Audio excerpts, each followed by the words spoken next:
fantastic day today.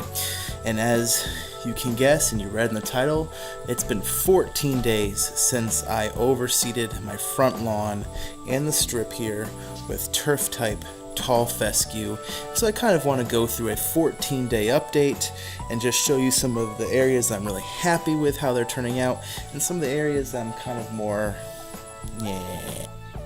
So here's one of the areas that I am really pleased with. This is actually when I posted and talked about the 5-day germination. This was the area that I saw germinate first. Now I don't really know if it was 4 days or 5 days. I noticed it on day 5, but it could have been germinating on day 4. But even though it is kind of sparse, there's a lot of these kinds of areas here that you see. There's a lot of this rock, there's some soil in there, a lot of this clay buildup. But either way, this is the area that I first saw, and it just gave me a good indication. And right here along the house, it's really thick.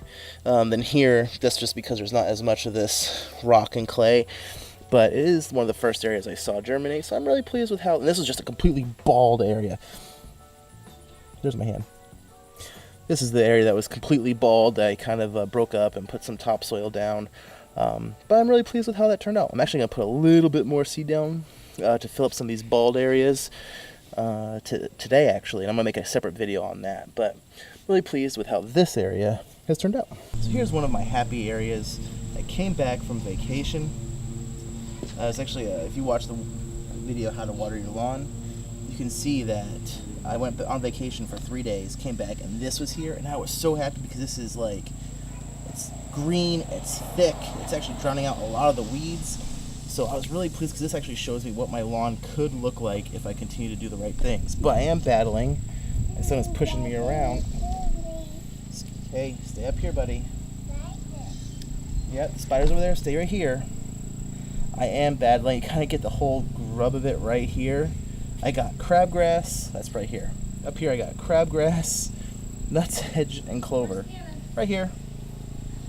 All of it right there. Go ahead, buddy. Ugh. So all my problem weeds are actually in that little cluster right there.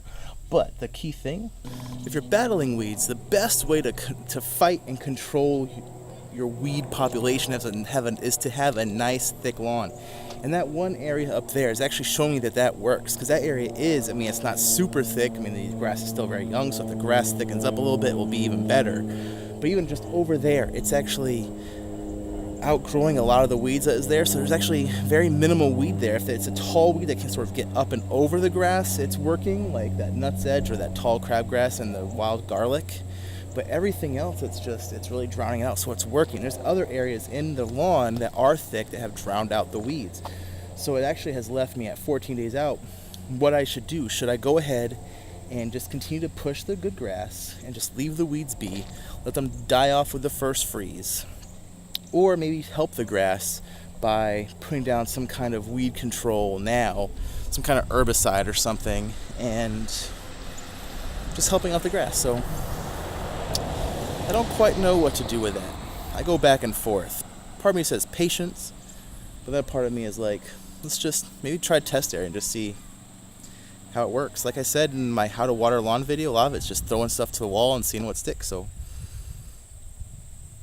here's one of the problem areas. This is obviously the strip. Well, obviously, if you've never watched any of my videos, I call this the strip. It's just a small area. It like goes from there to the driveway.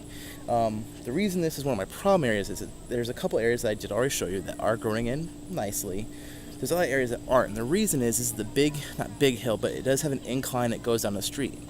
Well, 3 days after seeding, we had 3 straight days of rain. Some of it was really hard, some of it was just not that hard, but it was like 3 days of just rain.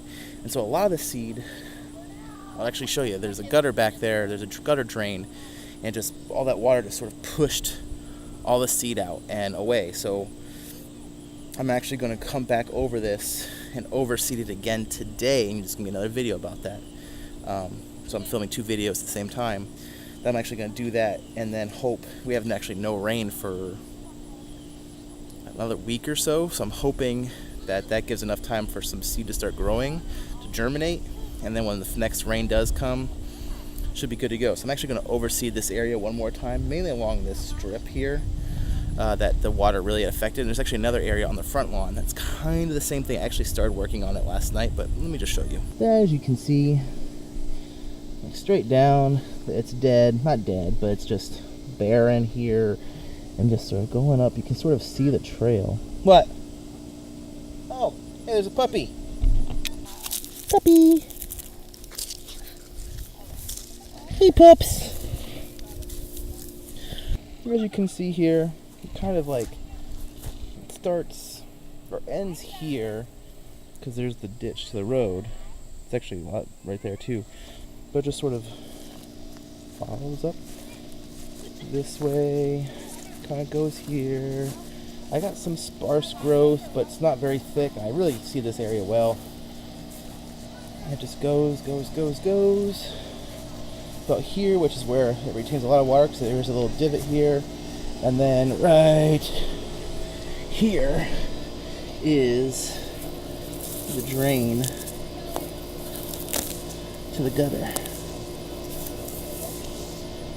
There is the gutter drain right there. It drains out here, and it just washed my seed away. Nature. Hey bee, hey honeybee, bumblebee, whatever you are. Hi. And there's an orb weaver spider. My wife has named it Olivia. They don't do any harm, so we're just gonna leave her there.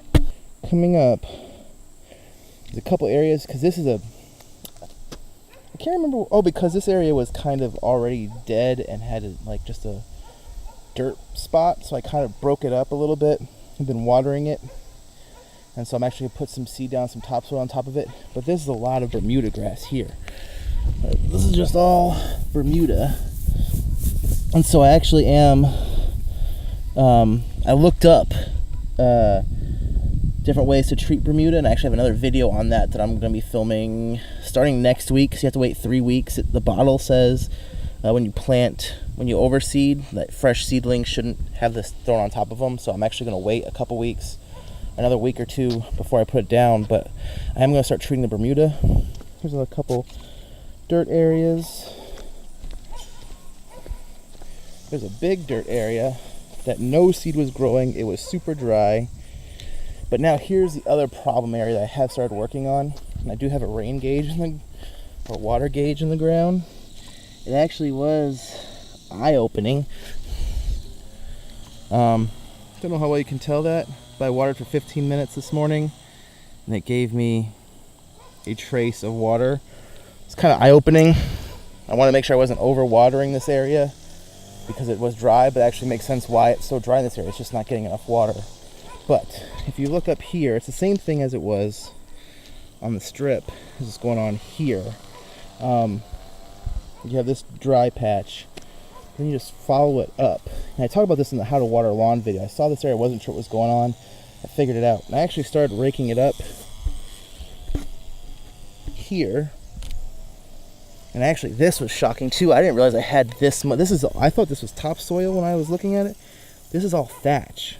So I have a rake and I'm starting to rake it up in the area right there. But anyway, the grass isn't growing as well in this area. You just follow it up. Just follow it up. Follow it up. You get some weeds here, some broadleaf weeds. Still very thin. There's a little bit of fescue that I planted. It gets better that way. That way, all of that is really good. There's a lot of weeds, but there's a lot of grass. This area didn't pick up. Go here, didn't pick up. Go here, didn't pick up. Follow up. Get a little big spot right here. But then you follow it up. Still very barren. Still barren. Boom. Another gutter drain that goes to that gutter there. So when we had those days of rain, as I mentioned before, came out, pushed all my seed sort of down this area and off into the street and probably down into that retention area. So I'm actually, as you saw, it's kind of a giveaway on what I'm due for my next video. I'm going to be raking up a lot of this area, going up there the gutter and putting topsoil and new seed and seeing if that doesn't help. So that's my plan for the next video. Let's look at one more area before I turn this off and spend some time with the family. So considering how bad the lawn looked before I started this project, I'm actually really pleased overall how things are turning out. Yes, there's problem areas, but that was to be expected. The lawn was in bad shape and I didn't want to kill it all out, kill everything and start from scratch. I kind of wanted to see, going from what I have now, see if I can just do it without putting glyphosate all over it. So overall, I'd say I'm really happy with how things are turning out. I'm going to fix these problem areas here in the next video. You'll see that, or start to, and we'll see how that progress goes. I have another video coming out about how I'm going to treat the Bermuda grass that's growing. But like I said, overall, I'm really happy with the way things have turned out 14 days out. It's a lot of work left to do.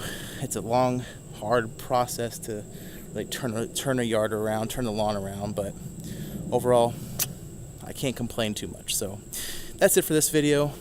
Maybe not as quick as I hope it would be, but 14 days out, really pleased. And so anyway, I will see you all in the next one. Have a great day. God bless.